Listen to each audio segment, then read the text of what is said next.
So I don't think this video will get an insane amount of views, and while I planned on making this for a while, I really just don't want to right now. But I think I'm going to make it anyway because I want to share the experience for those of you guys who maybe already quit Wrath and for me to look back on from the future. There are always endless excuses to fall back on and things that get in the way of your success when you're trying to parse, but you just have to give it your best shot anyway. Last phase, not a whole lot went wrong other than I didn't really expect to be playing combat. Because of the gargoyle meta, all unnecessary classes were exchanged for unholy death knights, and rogues were only brought as combat for savage combat and expose armor. My gear was very suboptimal and I didn't really know what I was doing, but still my guild showed up and I was able to be carried to rank 21. I was aiming to do a lot better this phase, and this time around I was able to get almost full bis, besides unfortunately missing one of my trinkets, but I really did my homework this time on the actual gameplay and was prepared. But since we still had lots of replacements and fills throughout the phase, we really only gave it our all in the last 2 weeks, and that's where our story begins. With a lot higher item level, Flame Leviathan became a complete joke, and I raided so much that I learned every single role in every single vehicle.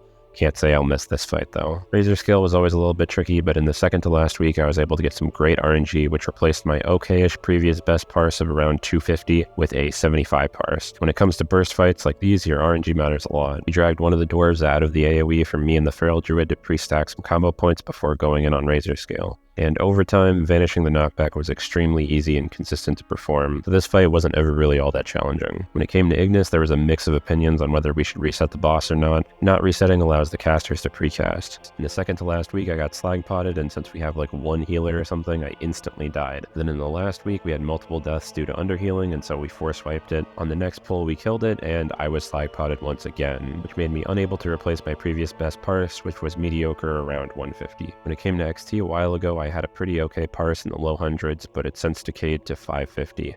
Not even in the top 1 percentile. As combat does significantly more damage to the heart on this boss than any other spec, our combats were instructed to sandbag and not use our cooldowns on these at all the last 2 weeks. We went to Algalon next and greedily attempted even more underhealing, which caused multiple wipes. Many weeks ago, a padding strategy was discovered where the tank would place the boss on the spawn position of a star, allowing melee to cleave it instantly when it spawned. This allowed combat rogues that use this strategy to get 50 to 100k Blade Flurry damage added to their parse. For some reason, in this last week, we started replacing people left and right, and with our Fury Warrior's computer exploding, we brought in someone's 4.5k Fury Warrior ult for commanding shout and unrelenting attacks. The raid DPS loss was nothing to be happy about, however the warrior did offer to sunder, which is great news for me. This is also the start of the bosses where pre-stacking combo points with sub-spec starts to become mandatory and extremely annoying. Second to last week, I did have to expose Kolagarn, and I wasn't able to pre-stack combo points in time because we could pull the boss really fast, but I still beat my previous best 17k DPS with 18.1, and on this last week I topped that with 18.9. I did have to expose twice at the end despite having this warrior because he accidentally died from taunting the boss. No, I'm not joking, that actually happened. And when it comes to Ariea, most of the raid allows only one person to pad damage from the cats, but with no one really caring at this point, we just sent it and blew the cats up immediately. I invented some last minute new tech by pre-stacking my combo points on the Titan Keeper trash in front of Memron's hallway, allowing me to start the fight with a full slice and dice. And even padding as much as I could on the cats, I only beat my previous best by 1 DPS. Kinda just shows how extremely dumb this fight is. Just being allowed to hit the cats and then live as long as possible will instantly get you a great parse regardless of your skill. Also pretty much a requirement to kill her in only 1 fear. Still, my mediocre 13k parse only really cost me a few all-star points, maybe 4 at the most. After that I did the Memron trash skip, which at this point is honestly just kinda relaxing for me. I stacked so many movement speed increases that I don't even need to be summoned to Hodier. Thorm was about as good as you can expect from a raid with multiple fills. Nothing good happened, but also nothing bad. My previous parse was around a 150, but these pure single target bosses really need the crit RNG to be optimized over multiple weeks, and so not having that and missing a Comet's Trail, this is about as good as I can expect. Now for Freya.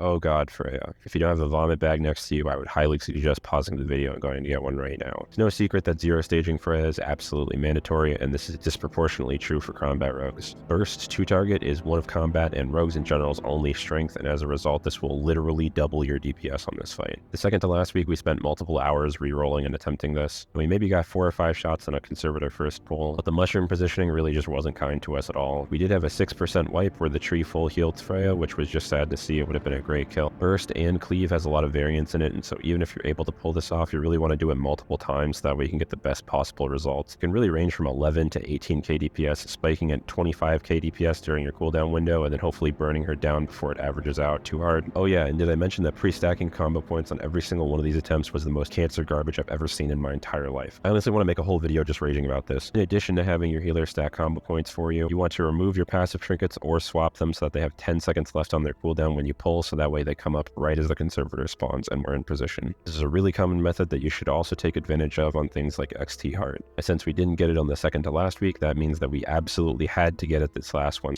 But after hours and hours of rerolling, respecking, critting with heals, running across the rooms for mushrooms, we did not actually get it. We had less than an hour to clear the rest of the raid, and we just made the call to kill her normally. Because this strategy literally doubles your DPS, if not more, even though I had a great Freya parse earlier on in the phase, which was around a rank 10, it was a 4th wave kill, which is around 9.7k DPS at most. Being under 10k is completely unacceptable. Rank 1 is currently 17.2k. And since the difference between those two numbers is so big, that cost me 53 all-star points. Yeah, remember the numbers that I said earlier, 3 or 4, maybe 10? Yeah, this is 53. No, I'm not joking. This was the nail in the coffin.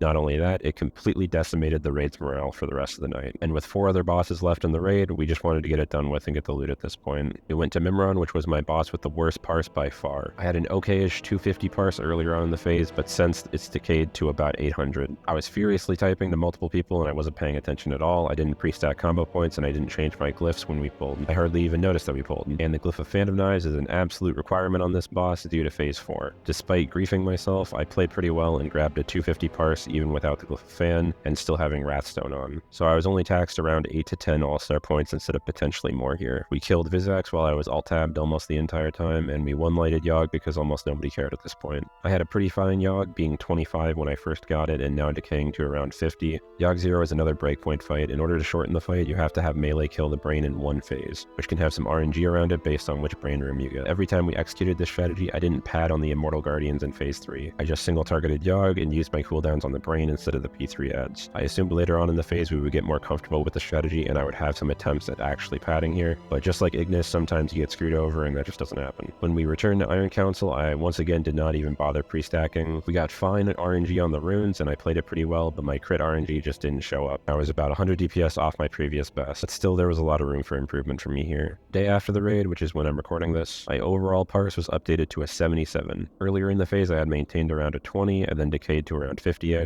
but after the 0-stage Freya was implemented, that fell to a 90.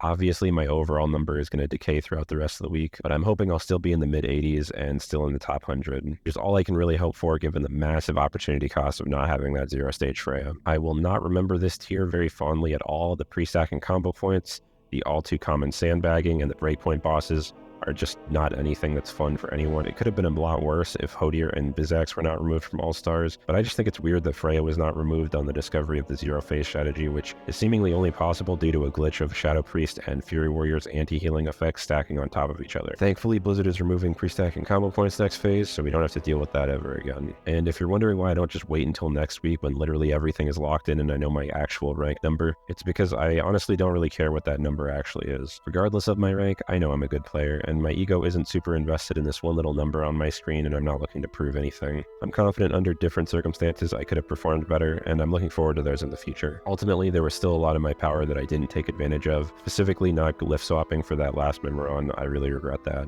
At the end of the day, guys, it really do be like that sometimes. Sometimes you just don't have control over everything, and you can only really just do your best. Socrates said, "He who is not contented with what he has would not be contented with what he would like to have." And I would have liked to get a better parse than this. I wanted to have something to show off to the channel and to you guys, but overall, I can be content with this. There are much bigger and much worse problems to have, and playing this game is a luxury.